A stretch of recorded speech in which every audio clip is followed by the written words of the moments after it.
Good morning, Pesky Pete here. Back to talk to you more about pulling your poison ivy, taking all the necessary precautions and having a good cleanup routine. Here, I'm wearing a pair of long shorts underneath my pants.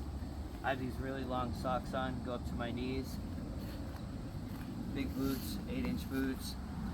Then I have a t-shirt on underneath here. And then I have a long sleeve shirt, which has a hood on it. It's great for the bugs. I got a scarf. I have a scarf on my head to catch the sweat on my brow. Very important. You don't want to have any accidental touches. You go for your face, the sweat. And we got a mask here. Sure, you can call it a COVID mask if you want to, but it's great for keeping the dust out and keeps me from having too many flies fly in my mouth as I'm working. I may open my mouth gasping for air. So we're going to talk to you today about pulling poison ivy out of the English ivy by loosening the earth. Just going to do really short, really quick. Following the vine is probably the most important thing. What we're going to do here is dig nearby the leaves, trying not to crush the leaves or impale the leaves. Then we're just going to follow the vine. So here, I'm digging around it. I'm digging on both sides of it sometimes. I'm just going to go for this little tiny little bit. This opens up into a huge area that's filled with English ivy and poison ivy mixed together. Some of the leaves are bigger.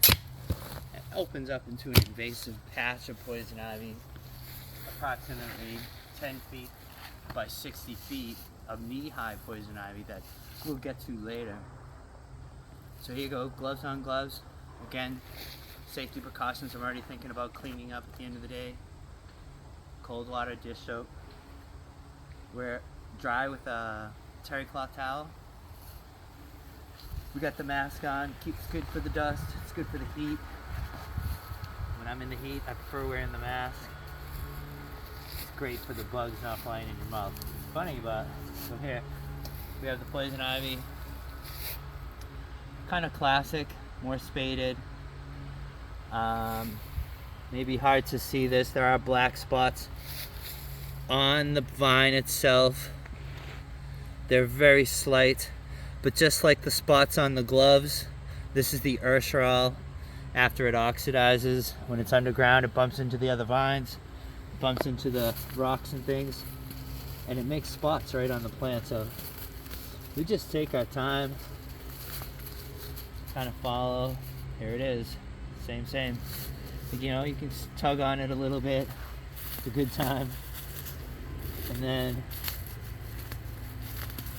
really, it's about going slow. It's about setting goals for yourself for the day. I'm just going to do an area 5 feet by 5 feet. It's about reducing your time in the poison ivy. You don't want to spend hours and hours without taking a break. We generally take a break every hour, change my inner gloves. So here now, we're still following the same one, which looks like this, okay? And it turns out that we found the bigger one that it's attached to, this just broke off of. Vine's a little bit thicker, but that pretty much sums it up.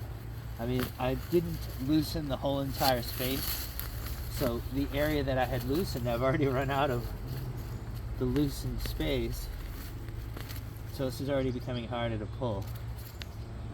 Here I got it.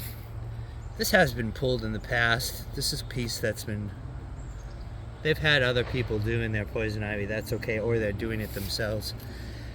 Yeah, so again, we're just talking about loosening the ground, pulling out the poison ivy, trying to stay safe, you know, really encourage the mask, the scarf on your head, keep the sweat out of it, gloves on gloves, lots of clothing. Don't forget to take breaks, set goals for yourself. Garden forks, super cheap, $25. Use a pickaxe to loosen the poison ivy too. We'll talk about that in another video. Alright, well thanks very much. Thanks for watching. Have a great day.